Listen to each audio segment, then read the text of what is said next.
Assalomu alaykum, hurmatli qadri baland zamondoshlarım. Bugungi yayında yana sizlar bilan Qozbay Rozmetov efirda. Bugungi yayınımız mavzusi Markaziy Osiyo. Osiyodagi dorivor o'simliklarning inson umriga foydali va zararli xususiyatlari, turli kasalliklar uchun qaysi o'simliklardan qanday foydalanish usullari batafsil bayon qilinadi. Aziz zamondoshlarım, quyida men qo'yib borayotgan videolar sizlarga yoqqan bo'lsa, qiyin bo'lmasa bitta like bosib kanalimga obuna bo'lib qo'yishingizni iltimos qilaman. Bugun 2026-yil 13-iyul haftaning 1-kuni dushanba kuni, ya'ni mavzu boshladi. Atirgul roza guli. Atirgul roza. Atirgul rangli guldoshlar oilasiga mansub bo'lib, bo'yi 60-125 santimetrga yetadigan butasimon o'simlik. Turlari juda ko'p. Eng yaxshisi xushbo'y va qizil tur hisoblanadi. Markaziy mizoji birinchi darajada sovuq va qurituvchi, mustahkamlovchi xususiyatlarga ega. Poyalari bir nechta shoxlangan tikonli, shoxlari ham tikonli, barglari toq, patli, murakkab bo'lib, poya va shoxlarida bandi yordamida ketma-ket o'rnashgan barglari 5-7 tuxumsimon yoki ellipsimon, nashtarsimon, arrasimon, qirrali, qizil, to'q qizil, pushti yoki oq rangli yirik xushbo'y gullari yakka yoki 2-3 tadan poya va shoxlarda joylashgan. Gul kosacha, bargi 5 ta gul toj, barglari ko'p sonli, mevasi gul o'rnida hosil bo'lgan shirali soxta meva. Atirgul turlari yovvoyi holda uchramaydi. O'zbekistonning barcha tumanlarida efir moyi olish uchun qizil atirgul bilan Fransiya atirgulining chatishtirilgan turi o'stiriladi. Ko'p navlari manzarali o'simlik sifatida egiladi. Gulbargi tarkibida 0,9-0,24% efir moyi bor.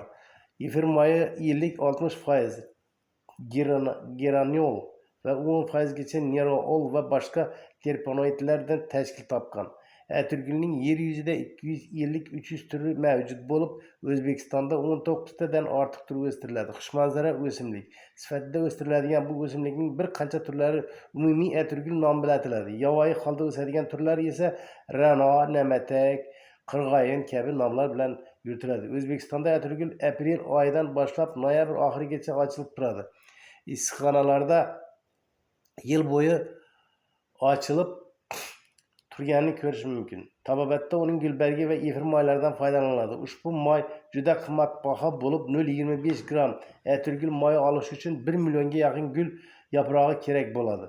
Atirgul moylarining shifobaxsh xususiyatlari haqida Ibn Sino ham o'z asarlarida to'xtalib o'tgan. Jumladan Tib qonunlari kitobida atirgulning quyidagi xususiyatlarini qayd etgan. Birinchi, atirgulning asl bilan tayyorlangan gul murabbosi me'da susayishining oldini oladi. Ovqat hazm bo'lishini samarali dorivor hisoblanadi. Dorivor gulbarglarni qaynatib siqib tashlamasdan shishlarga bog'lansa, ularni qaytaradi. U yana saramasning tuzalishiga yordam beradi. Atirgul va uzum sharbati qaynatilib milklarga surtilsa, uning mustahkamligi oshadi. Shu bilan birga quloq og'rig'ida qo'llansa yaxshi samara beradi. Atirgul sharq xalqlari tabobatida qadim zamonlardan keng miqyosda qo'llanilib kelingan. Bu o'simlikning gulbargidan tayyorlangan murabbo va gulqanddan ham ko'plab dardlarga shifo sifatida foydalanilgan. Jumladan oftob urushi, darmonsizlik, surunkali va o'tkir yo'tal, kamqonlik, ichki ketish kabi kasalliklarda qon shifoligi isbotlangan. O'rta asrlardagi tabobatning buyuk hakimi Amir Davlat atirguliga to'xtalib shunday yozadi. Atirgul bosh og'rig'ining avj olgan shaklida yordam beradi. Shirasi issiq mijozdagi tish va quloq og'riqlariga shifo bo'ladi. Og'izlardagi yaralarni ham davolaydi. Tutatilsa shamollashda yordam beradi. Ko'z og'rishida pirpirakka qilinsa ham davo bo'ladi. Hidi yurak uchun foydali, uni mustahkamlaydi va hushdan ketishning oldini oladi. Oshqozon, jigar va qorin a'zolari uchun foydali va ichak yaralarini davolaydi. Yog'i qovoq uchun foydali. Yangi shirasi sariq o'tni eritadi. Atirgul qo'ltiq ostidagi badbo'y hidni bartaraf etadi. Ichak yaralarini qondiradi. Yog', chilla yarasini davolashda va ispan qo'ng'izchasida zaharlanganda ta'sirini juda foydali. Miyaning sovuq mijozida hidlansa asqirtirib shifo beradi. Zararli ta'sirini mayoran bartaraf etadi. O'rnini bosuvchi oq nilfiya hisoblanadi.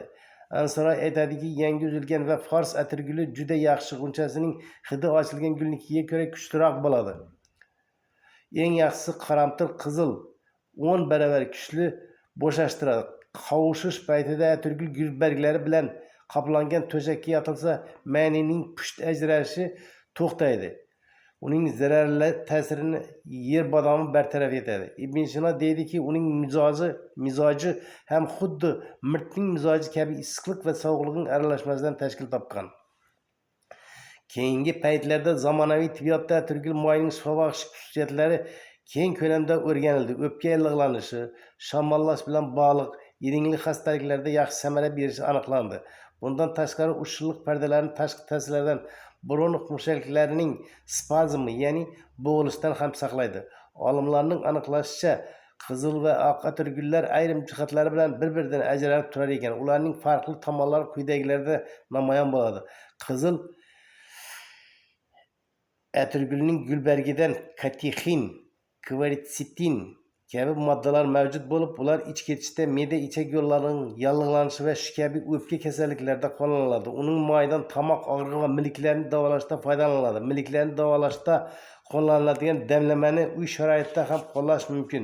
Buning uchun qizil atirgulning gulbarglari ezilib suyuq holga keltiriladi. Tayyorlangan 5-10 gram suyuqlik ustiga 200 ml miqdorda qaynoq suv quyiladi va damlab qo'yiladi. Hosil bo'lgan damlama yosh bolalarga 2 kunlik, kattalar uchun 1 kunlik me'yor hisoblanadi. Oq atirgulning gulbarglari tarkibida simola, kataron va shilliq moddalar, ishni yumshatuvchi va gijja haydovchi xususiyatga ega dori tayyorlash san'atida atirgulning moyidan tayyorlangan suyuqlik ko'pgina dorivorlarning ta'mi va hidini yaxshilashda qo'llaniladi. Efir moyidan Bolgariyada tayyorlangan dori preparat razanol spazmga qarshi ta'sirga ega bo'lib, buyrak, o't pufagi, qovuq hamda siydik yo'llarida uchraydigan tosh kasalliklarini davolashda ishlatiladi. Gul yog'ini oldindan tayyorlab qo'yilsa, foydasi katta, ayniqsa kuyganda qadri bilinadi. Asabiylik oq atirgul yog'idan 4-5 gram iste'mol qilingan bemorning miyasi quvvatlanadi. Bavosir gulidan 2 osh qoshiqni kechqurun termosga solib, ustiga 2 stakan qaynoq suv quyiladi. Ertalab sizib kuniga 4 mal ovqatdan yarim soat oldin yarim stakandan ichiladi. Bavosir quruq gullarni tuyib, bavosirga sepib bog'lab 2-3 kun yurilsa, yaralarni tuzatadi.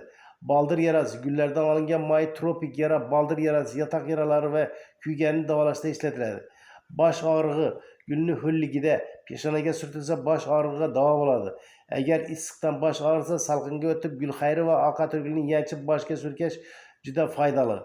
Yog'ini boshga surtishda shifo bo'ladi. Gul yog'ini quyidagi usulda ajratib olish mumkin. Qizil gulning soyada quritilgan gulbarglaridan yarim siqim olib, 1 piyola suvi yarimlaguncha qaynatiladi. Qaynatma dakadan o'tkazilib, yarim piyola kunjut yog'iga qo'shiladi. Aralashmani past olovda yog'ning o'zi qolguncha qaynatiladi. Ho'l bargidan 1,5 misqol, kunjut yog'idan 100 misqolni shisha idishga solib 40 kun quyosh tig'ida saqlanadi. 1 misqol 4,25 gram. Agar bosh lorsillab og'riyotgan bo'lsa, bu qabziyatdan darak beradi. Shunda bemor ichini muloyimlashtiruvchi omillardan bo'lmuş xomsut, suyuq ovqatlarni iste'mol etish, beozor surgi vositalaridan bo'lmuş turshakni yetib ichishni tavsiya etiladi. Atirgul suvi xoh hidlansin, xoh surtilsin, sovuqdan yuz bergan bosh og'rig'i va ko'z kasalliklariga davo bo'ladi. Buyrak tosh kasalligi bargi va gulidan tayyorlangan qaynatmadan kuniga 3 mahal yarim stakandan 1-6 kun och holda ichilsa, buyrak toshlarini maydalaydi. Venalarning varikoz kengayishi, qizil atirgul gulidan tayyorlangan moy og'rigan joylarga surtilsa, uzoq vaqt tuzalmaydigan yaralar, kuygandan, shishganda, hismolda shifo bo'ladi. Gijja kasalligi oq atirgulning guli va unga dorivor ukrop, arxobadian yoki sana yoxud oltin gugurt qo'shib ishlatilsa, askaridozga qarshi yaxshi ta'sir qiladi. Gipertoniya, xafqon dardiga uchragan va yuragi siqilgan bemor atirgul, rayhon, atir kabi xushbo'y narsalarni o'zi bilan olib yurishi kerak. Darmonsizlik gulidan yarim stakanga yarim stakan oq galidulus gülbergiden ve 2 aş kaşık ak benefşe gülden qo'shiladi. Üstüge 300 ml kaynak su koyup bir çay kaşık çay sodası qo'shiladi. 9 gün qarang'i ve iliq joyda saqlanadi. Kuniga 3 mahal ovqatdan yarım saat oldin bir çay kaşıkdan bir osh qoshiqqacha nevrorastiniyada ichiladi. Yatak yara atirgul moyi asosida 1% malham tayyorlab yatak yara tropik yaralarga turli kuyishlarga surkaladi. Jigar yallig'lanishi gullardan qiyom qilib ichilsa jigar kasalligiga juda davo bo'ladi. Zuqom gul barglaridan bir osh qoshiq ustiga bir stakan qaynoq suv quyib 1 soat o'rab damlab qo'yiladi. Suzib olingach gripp boshlanishida iliq holda oz-ozdan ichiladi. Gul bargining quritilmagani yoki quritilganini maydalab ezib teng miqdorda asal qo'shiladi. Qarishma og'izda biroz ushlab turilib, sekin asta yutiladi. Qizilgulcha shakar qo'shib qaynatiladi. Kuniga 3 mahal 2 osh qoshiqdan 10 kun ichilsa shamollash kasalligiga yaxshi davo bo'ladi. İçak kasalliklari Ibn Sino irmon o'simligini yanchib, unga atirgul va xina moylardan qo'shib, qorin va ichaklarni og'rigan yerga bog'lab, og'riqni qoldirgan. Bergidan 3-4 marta yeyilsa, ich qatganda yaxshi foyda qiladi. Ichak yumshaydi. İch ketishi gulidan bir osh qoshiq ustiga bir stakan qaynoq suv quyiladi va damlab qo'yiladi. Sovugach suzib olib, kuniga 7-8 mahal oz-ozdan qultumlab ichiladi.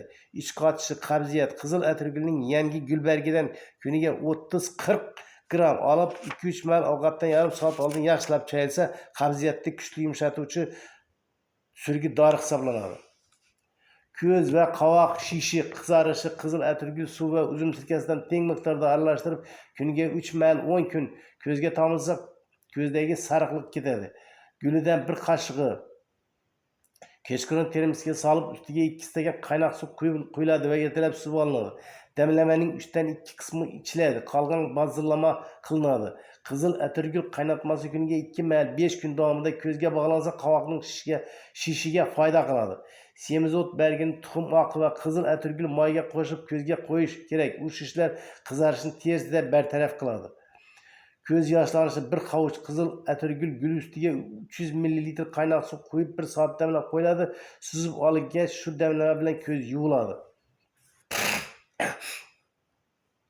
Ko'z yallig'lanishi gulidan 2 osh qoshiqini kechqurun termosga solib, ustidan 2 stakan qaynoq suv quyiladi. Ertalab suzib olgach, damlamaning bir qismi ichiladi. Qolgan og'rigan qovoqqa bozirlama qilinadi. Atirguldan 25 gram, sachratqi o'tidan 100 gram olib yig'ma qilinadi. 2 osh qoshiqini kechqurun termosga solib, ustiga 2 stakan qaynoq suv quyiladi va ertalab suzib olinadi. Kuniga 1 stakan ichiladi. Qolgani ko'zga bozirlama qilinadi. Lavsha, og'izni atirgul asali va ochiq tosh qaynatmasi bilan chayilsa, og'izdan keladigan yoqimsiz hidlarni yo'qotadi. Milkdan oqayotgan qonni to'xtatadi. Me'da kasalligi, qaynatmasi 10 kun, 3 mahal 50 ml dan ichilsa, jigar va me'da og'rig'anda yaxshi foyda beradi. Nerv og'rig'i, moydan 4,5 gram ichgan odamning miyasi baquvvat bo'ladi. Atirgulning moyi quyidagi usulda olinadi. Yarim shisha kunjut moyi ustiga oq atirgulni to'ldirib quyoshga qo'yilsa, 6-7 kunda gulning rangi, hidi va quvvati moyga o'tadi. Keyin gullarni siqib olib tashlab, yangi gullar bilan idish to'ldiriladi. Bu jarayon 40 kun davomida takrorlansa, gul moy paydo bo'ladi. Suyak sinishi, atirgul moyiga 0,5 gram mumyoni aralashtirib bemorga ichilsa, singan joy surtilsa, suyaklar tez bitadi. Terlash, qizilgul gulbarglarini quritilgan mirtning quritilgan bargi bilan tuyib badanga surtilsa, terlashni butunlay to'xtatadi. Tish kasalliklariga ham davo bo'ladi. Uyqusizlikqa ham davo bo'ladi. Yuz terisi, quruq teri parvarishi uchun g'unchasi 4-5 dan olib go'shtli qiymalagichdan o'tkaziladi va unga suv bug'da eritilgan 50 gram sariyog' va 10 gram asalari yelimidan qo'shib aralashtiriladi. Quruq yoki normal yuzga surtiladi. O'rta quloq yallig'lanishiga ham davo bo'ladi. Shapko'rlikka, shamollashga, ishak-kiyim, yurak kasalliklari, yaralar qaynatmasi, ichak yarasi va eski yaralarga foyda qiladi. Shuning bilan aziz zamondoshlarim, bugungi mavzuyimiz o'z nihoyasiga yetdi. Sizlarga manzur bo'ldi degan umiddaman. Xo'sh, xayr, salomat bo'ling. Ertaga ko'rishguncha sog' omon bo'ling aziz zamondoshlarim.